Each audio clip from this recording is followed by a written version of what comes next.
आप देख रहे हैं EBN 7 भारत समाचार, सच आप तक। यूपी पुलिस का एक दरोगा इतना बड़ा पाप करेगा, खाकी की वर्दी पहनकर भयंकर साजिशें रचेगा, शायद ये बात उसके इंटरव्यू लेने वाले ने भी नहीं सोची होगी। कमर पर टंगने वाली पिस्टल अगर उसका वश चलता तो वो आम जनता पर चला देता, लेकिन उससे पहले ही उसकी करतूतों की फाइल खुल गई, उसके हाथों में हथकड़ी लग गई। पर गुनाह क्या था और अपने ही दारोगा को यूपी पुलिस ने क्यों गिरफ्तार किया? सिंघम एसएसपी अजयपाल शर्मा ने कैसे एक बड़ी घटना को होते होते रोक लिया?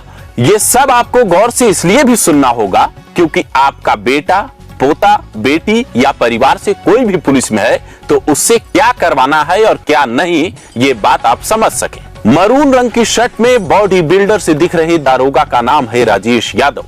मेरठ जिले के मवाना थाने में तैनाती थी। इनके थाने से करीब 750 किलोमीटर दूर जौनपुर के कबीरुद्दीनपुर गांव में एक घटना होती है। 27 अक्टूबर की सुबह करीब 7:30 बजे 16 साल का एक लड़का ब्रश कर रहा होता है। तभी पड़ोसी रमेश यादव तलवार लेकर आता है। अनुराग ताइक्वांडो खिलाड़ी भी था, इसलिए बिजली की रफ्तार से भागने की कोशिश करता है। आमतौर पर यही होता है, लेकिन वो भाग नहीं पाता और सेकेंडों में उसका सिर अलग हो जाता है। बाहर रोती चिल्लाती निकली मां सिर को गोद में लेकर दहाड़ मारने लगती है। पुलिस 6 लोगों के खिलाफ मुकदमा दर्ज करती है। मुख्य आरोपी रमेश यादव को तुरंत गिरफ्तार कर लिया जाता है। पिता लालता यादव को भी हवालात में डाल दिया जाता है। बाकी कई आरोपी फरार हो जाते हैं। पुलिस जांच में पता चलता है इस घटना की पूरी प्लानिंग मेरठ के मवाना में रची गई। ये वही जगह है जिस थाने के दारोगा की कहानी हम आपको सुना रहे हैं। 27 अक्टूबर को जब घटना को अंजाम दिया जाता है, उससे ठीक एक दिन पहले यानी 26 अक्टूबर को राजेश यादव की आरोपियों से बातचीत होती है। उसे बताया जाता है कि घर से करीब 20-30 मीटर दूर रहने वाले पड़ोसी अनुराग ने उस जमीन की घास साफ की है जिसे लेकर विवाद चल रहा है। वो आरोपियों को समझाने की बजाय उनकी प्लानिंग का हिस्सा बन जाता है। उन्हें भरोसा देता है, मैं दारोगा हूं, देख लूंगा।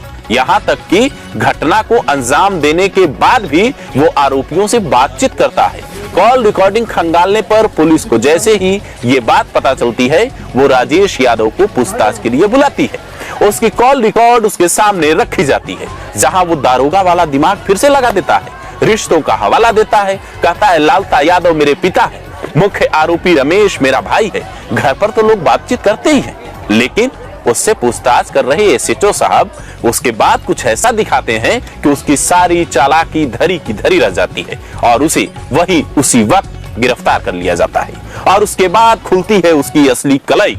16 साल के जिस अनुराग के साथ इन लोगों ने घटना को अंजाम दिया, उसकी बहन स्वाति एक इंटरव्यू में कहती है, पूरा विवाद 1.5 बिस्वा जमीन को लेकर है। जमीन हमारी है, कोर्ट ने स्टे लगाया हुआ है, यानी उस पर रोक है। फिर भी लालता यादव और उसके परिवार वाले कहते हैं हम तुम्हारा घर ले लेंगे। लालता का एक बेटा राजेश यादव जो दारोगा है, उसी के बल पर ये लोग दबंगई करते हैं।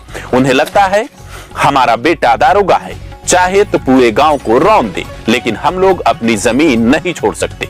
10 दिन पहले ही पापा रामजीत यादव काम के लिए सूरत चले गए थे। माँ आशा देवी घर पर थी, तभी वो दौड़ता हुआ आया और भाई के साथ ऐसा कर दिया। इसमें लालता यादव, लालमोहन यादव, आदित्य, सूरज, राजकुमार, शशांक और आकाश सब शामिल हैं। मतलब लड़ाई 2 यादव परिवारों की है, जिसमें अखिलेश यादव को सियासत नजर आती है। हालांकि कुछ लोग कहते हैं अखिलेश यादव इस केस में फंस गए, पर सच्चाई ये है कि मौके पर खुद सिंघम एसएसपी अजयपाल शर्मा अगर नहीं पहुंचते तो शायद घटना और बड़ी हो सकती थी। आरोपी जिस घर में बंद था उसे करीब 100 से 200 लोगों ने चारों तरफ से घेर रखा था। डॉक्टर अजयपाल शर्मा वहां जाते हैं, अपनी रिवाल्वर मांगते हैं और बिना बुलेट प्रूफ जैकेट के आरोपी को गिरफ्तार कर बता देते हैं कानून व्यवस्था को कैसे कंट्रोल करते हैं। लेकिन एक तरफ सिंघम आईपीएस हैं, जिन्होंने मिनटों में पूरा माहौल कंट्रोल कर दिया, तो वही दूसरी तरफ एक खाकी वर्दीधारी दारोगा है, जिसने पूरी घटना की पटकथा लिखी, खुद के दारोगा होने की हेकड़ी दिखाई, अनुराग के परिवार को पहले धमकाया, बात नहीं बनी तो भाई को भेजकर बड़ी घटना को अंजाम दिलवाया, पर बच पाता उससे पहले ही दबोच लिया गया। जो सिपाही इसे सैल्यूट किया करते थे वही इसे गिरफ्तार कर लेते हैं। जो दारोगा इसे अपना समकक्ष मानते थे वही इससे पूछताछ करते हैं। ऐसे में आपके घर में भी अगर कोई दारोगा या बड़ा अधिकारी है तो वो ऐसा न करे, इसका ध्यान रखें। आपसी लड़ाई को इस कदर न ले जाएं कि कोई माँ अपना अनुराग यादव खोती। अब तो आरोपियों को सजा हो भी जाएगी तो वो 16 साल का लड़का तो लौट कर नहीं आएगा। उस माँ का दर्द कौन समझेगा जिसने अपना बेटा खोया है। 1.5 बिस्वा जमीन की लड़ाई बेटे की गर्दन तक पहुंच जाएगी। ये बात शायद किसी माँ को पता होती तो वो पहले ही अपने कदम पीछे खींच लेती।